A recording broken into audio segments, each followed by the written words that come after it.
special lang vlog natin today kasi dumating na yung isa sa mga pinaka gusto kong bagay na makuha noon. Parang college pa lang ako, gustong-gusto ko nang magkaroon nito. Pero syempre nung time na yun, parang napaka-imposible pa. Tsaka impractical. At parang wala talagang means at all para magkaroon ako ng ganitong klaseng gamit. Pero today, nandito na siya. Nangyari na at i-unbox natin. Ito yung nakalagay nga sa title ng video na to, yung MacBook Pro 13 inches 2020.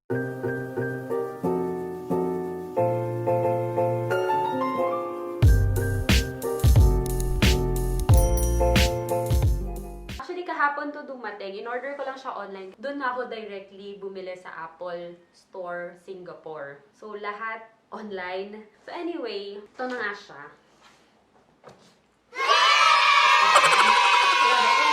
Unboxing talaga kasi may box talaga siya. Kasi nakikita ko yung sa mga ibang videos, parang white box yun. Parang naka-paper bag, tas white box. Ito talagang literal na box talaga siya. Dito kasi sa kabila yung details ko, address ko, 2.93 kilograms. And ayun lang. DHL. Disclaimer lang pala, katulad nga ng sinasabi ng mga ibang vloggers na I'm not here to brag, ganyan-ganyan. Pero hindi talaga, as in, hindi, wala akong gustong iparating na ganun. Happy lang ako, tsaka gusto ko lang din i-document yung moment na to sa life ko na finally, nagkaroon ako ng ganito.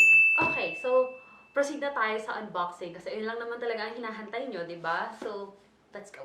So, ganito na mismo yung box. Tapos, merong parang ipupull dito sa gilid. Pull na natin.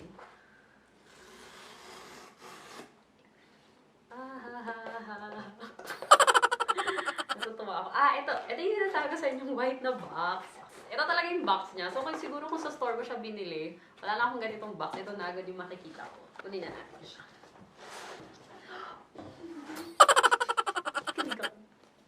Okay. So, ito na yung itsura. Ayan. Ano bang nakalagay dito? Nandito yung, ano niya, ano ba tawag doon? Specification. 13 inches MacBook Pro. 2.0 GHz ang processor na pinili ko. Tapos, 16 GB yung RAM. Tapos, meron tayong 512 GB na storage. Intel Core i5 siya. At, ayun, yung usual naman. Grabe na-excite ako. Ito na naman ipupull. Ito.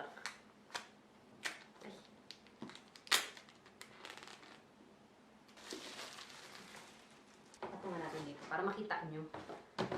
Ayan. Kasi nandun yung lamesa ko, pinagpapatungan ng camera. Okay, kita ko na siya. Ayan. Silver pala yung pinili ko. Actually, dalawa yung colors na pagpipilian. Maganda din naman yung space gray, pero mas gusto ko lang talaga to. So, ito na yung pinaka-laptop niya. May plastic pa siya. So, check muna natin yung mga laman. Meron tayong, ano to? Leaflets? Ayan, ito yung mga leaflets. Bango? May papel. Bango talaga yung mga bagong papel, no? Tapos may sticker ng Apple. Nandito rin yung serial number niya. Tapos, merong ganito, adapter. Ito yung sa charger, tsaka cable. Ito. Okay, so itong tatlo lang yung nasa loob. Actually, first time kong gagamit ng MacBook.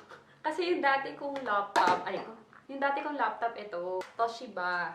Ito talaga, matagal ko na itong ginagamit. 6 years na. Pero i3 lang kasi to, tapos originally 4 GB lang yung RAM nito. Pinadagdagan ko na lang, so naging 8 GB na yung RAM. Okay naman siya, I mean, nag-work pa rin naman siya, pero syempre kapag nag-edit ako, ganyan, hindi na ganun kabilis. Hopefully dito mas mabilis siya. Pero ito, love ko talaga to kasi 6 years ko naman siyang ginamit. Grabe, may sentimental value pa rin naman siya. First ever laptop ko to, so it's hard to let go. Pero kailangan natin mag-move forward. Itatabi ko lang naman to. So far, since sabi ko nga sa inyo, first time kong mag-MacBook, hindi pa ako marunong. All my life, Windows lang ang gamit ko. Hindi ko alam kung paano ko to gagamitin pa for now. So, buksan na natin yung plastic.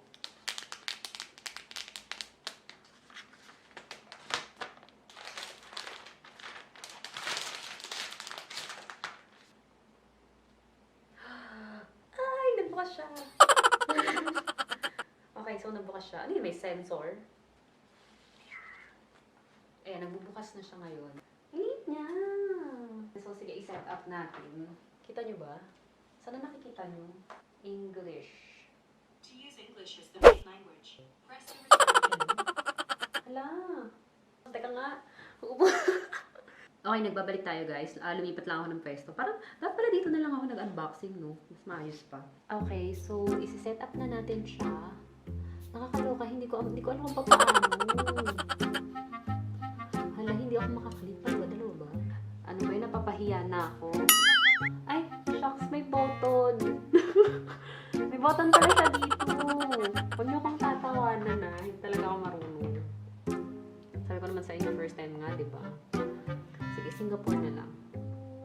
Continue. Akala ko kasi pwede yung gano'n. Kasi alam niyo, di ba yung sa Windows, gano'n. Kaya ako nasasanay. Okay, so, preferred languages, input, dictation. Okay. Na-set up na natin yung MacBook. Okay na siya. Yan yung itsura niya. Grabe, ang ganda. Ang ganda niya talaga. Ang ganda ng kulay. Tapos ito, ano to, Magic keyboard, keypad, magic something. Magic kemi. Basta ganoon, may bagong feature daw kasi yung MacBook 2020. Yung reason din kung bakit na-push na ako na MacBook talaga yung gusto ko. Kasi sabi din ng sister ko, yung sister ko nag-vlog din siya sa New Zealand naman. So MacBook din ang gamit niya. So yung MacBook niya is 2017, tapos hanggang ngayon gamit niya pa rin. Tapos wala pa rin siyang na-encounter na kahit anong issues, wala pang slowness. So okay pa rin siya mag-upload ng videos. Yung isa ko ring sister na dito naman din nag-work sa Singapore, MacBook din yung gamit niya. Hindi ko naman sure kung ano entirely yung difference ng mga versions na yun ng MacBook kasi nga, ito yung first MacBook Pro na nagagamitin ko pa lang, na hindi ko pa naman pala nagagamit. Hindi ko naman talaga pinlano na yung latest version yung kukunin ko, na yung 2020. Hindi ko siya inantay na, lalabas na yung MacBook Pro 2020, so aantayin kong lumabas bago ako bibili. Hindi ganun. Para matagal ko na talaga siyang plano. So, na-extend na siya So, na-delay siya hanggang eto na nga, June na. Tapos, malapit na ako mag-birthday. May tao sa labas. Nahihiya ako. Baka madinig ako. Dumating na yung kasama ko sa bahay. Going back, hindi ko nga pinlano na yung 2020 version. Actually, hindi ko alam na magre-release na sila ng bagong version. Yung plano ko lang talagang bilhin is yung MacBook Pro na 2019. Yun pa yung latest version nung time na pinaplano kong kumuha nga.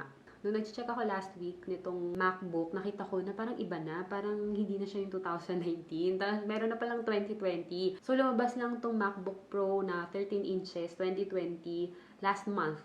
So, sobrang bago lang niya talaga. Ayun. So, para okay na rin na pala, buti na lang pala hindi ako nagmadali na bumili kasi parang grabe, gusto ko na talaga na kumuha. Buti medyo nag-antay din ako. Pero yun nga, hindi ko yun sinasadya. Nagkataon lang talaga. Hindi naman din ako particular din sa model. Basta gusto ko lang MacBook Pro. Tsaka gusto ko 13 inches kasi maliit lang siya. So, ayun. Ito na yung itsura niya. Ayan yung physical appearance niya. Tapos, kung makikita nyo dito sa gilid, dito yung parang ports niya. So, meron lang siyang dalawang C-type na ports. Parang, shucks, hindi. 4. 1, 2, 3, 4. Ayan, 4 pala siya. Akala ko 2 lang. Lahat type C lang na port. Kita nyo ba? Hindi siya nagfo-focus no? Sa akin nagfo-focus What? So, na-anticipate ko rin na ganun lang yung ports niya na walang HDMI, walang USB, walang mga ganong klaseng ports. So, bumili na rin ako nitong hub. So, ito naman sa Lazada ko nabili. So, okay naman yung reviews. Itong U-Green. Buksan na natin para matest. Kasi mahirap siyang sirain. Okay. So, ito yung hub. Meron siyang ganito. Hindi ko alam para saan. Ano to? Cable tie. Ito. Meron siyang parang cable tie. So, ito is 9 ports. Pagkakaalam ko. Tapos, ang source niya is yung Type-C na pwede kong ikabit sa MacBook. Actually, may mga mabibili ka rin sa Apple Store na parang ganito, mga adapter. So, kung ayaw mo bumili ng ibang brands, pwede ka rin naman bumili doon. Pero, mas may kamahalan siya. Siyempre, alam nyo na, Apple. Tsaka ito, madami na siya. Multi-function adapter. Madami. Yun, limited lang din. So, siya. Maliit lang siya, tsaka magaan. So, ganito na yung itsura niya. Meron siyang parang, ito yung memory card na pwede mong isaksak. Nakikita nyo ba? Ayan. Memory card dyan, tapos merong SD, mas maliit. Kasi ito, ano ba to? May HDMI, tapos, ayan, pwede ka rin maglagay ng LAN. Dito, merong mga USB ports. Tapos dito sa gilid, meron pang VGA. So, ilan na yun? 1, 2, 3, 4, 5, 6, 7, 8. 8. Tapos, meron dito, meron ka pang Type-C. Hindi ko siya ma-focus eh. Salita ako ng salita, hindi pa nakafocus. Nakikita nyo naman eh, diba? Tatlong USB, memory card, HDMI, LAN, tas Type-C, VGA. Yun lang naman. So, ikabit na lang natin siya dito. Kasi meron ako ditong monitor, ititest ko yung HDMI. Try natin kung gagana. Kapag hindi gagana, sayang. Medyo mahal dito eh. Magkano ba to? Lagay ko dito. So, ito na yung MacBook. Dito ko kinabit yung adapter. Tapos ito na yung kabilang screen. Ito pa yung mouse ko. Sige, try na natin yung mouse. Ikakabit ko. Wait lang. Hindi pa ito maayos ha. Sobrang magiging magulo nito kasi nga. Try natin. Try lang. Tingnan natin kung gagana. Ano na? Ayun! Gumagana. Okay. So far, na-test na natin yung HDMI. Tsaka ito. Yung mga iba, well, feeling ko naman gagana naman sila. Hopefully, gumana naman silang lahat. So far, happy ako sa purchase ko. I-explore ko pa siya kasi hindi pa ako masyadong marunong. Tapos, installan ko pa ng mga softwares na kailangan ko. Tapos, mga basic applications na kailangan. Ayun lang. End ko na yung vlog ko today. Thank you so much guys for watching. Until my next video. Bye-bye!